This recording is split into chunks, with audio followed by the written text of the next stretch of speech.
Hello, ladies. All right, here we go. The behavior change model. Now, we've just spent the last week listening to my 5 steps or my 5 pillars of health: mental, emotional, spiritual, nutritional, and physical. And I said to you, I want you to listen to it every single day until you are sick of hearing my voice. So, you're here again in week 1 of the behavior change model, listening to my voice. Today is the start of the rest of your life. The start of the rest of your life as to how you choose to respond to you and how you choose to respond to your environment. We talk about change. We talk about the idea of change. We talk about getting around to changing. But for most of us, we much rather choose the road of least resistance. So the first thing is, you need to be able to commit to change. And so too comes about step 1 of the behavior change model, which is the law of cause and effect.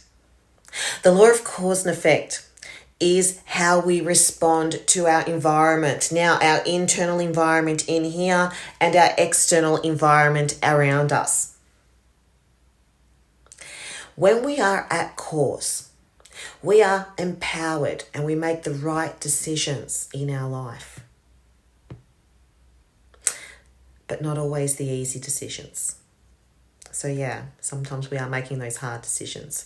But we are choosing to respond with ability as opposed to disability when we're in cause. We're in that driver's seat. However, when we are at effect of a situation, we are choosing to be out of control with our internal and external environment. We are choosing disempowerment by our perceived limitation and belief system. We are choosing, to exist in the village of victimhood.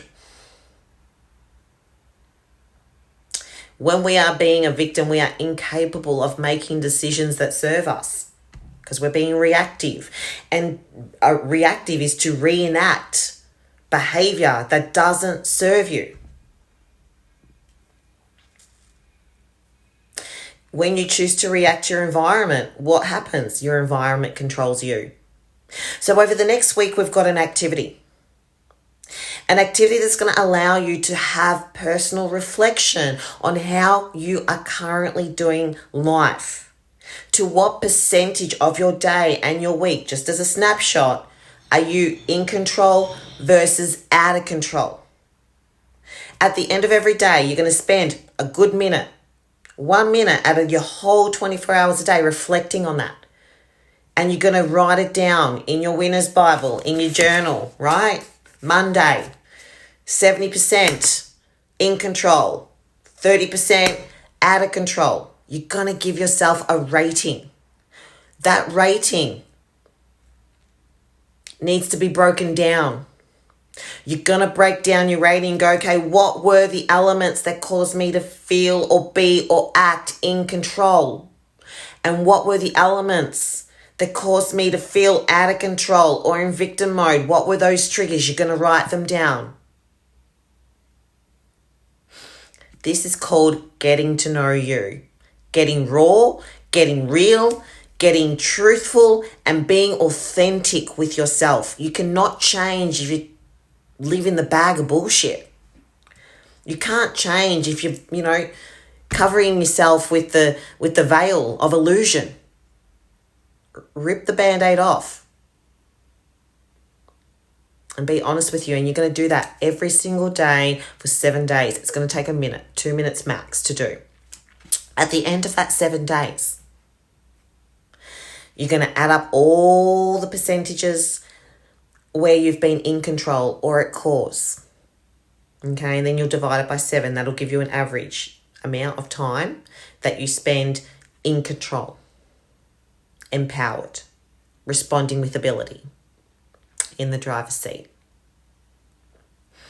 And then what you're going to do is you're going to go over to the effect, the victim mode, village victim. And you're going to add all those numbers up over the week. It might be 10%, 30%, 40%, 50% one day. And then you're going to divide it by 7. And that'll give you your average weekly score on how much time you spend at effect and out of control. When you look at that, what I'm going to get you to do next is write down the top 3 things that cause you to be in control and empowered and enabled and responding with ability. And then the top 3 things that cause you to react, that cause you to get out of control. Let the cheese slip off the cracker. Head into the pantry for those Tim Tams that are looking pretty damn good. And then in that moment, when you have moments in the preceding weeks moving forward where that is actually happening to you, what you're going to do is you're going to recognize and note whether you're at cause and effect. Be able to recognize those triggers. And when you recognize those triggers, what you're going to do in that moment is you're going to give yourself 7 minutes to take a step back, because that's what it takes for the intensity of you being at effect to kind of subside, and you're going to jump over to cause, and you're going to look at those strategies that you wrote down, the top 3 things that get you to be in cause, and you're going to make the uncomfortable but right decision to choose to be that, to do that, to act that, to behave that in the face of adversity, in the face of your emotions just overtaking you.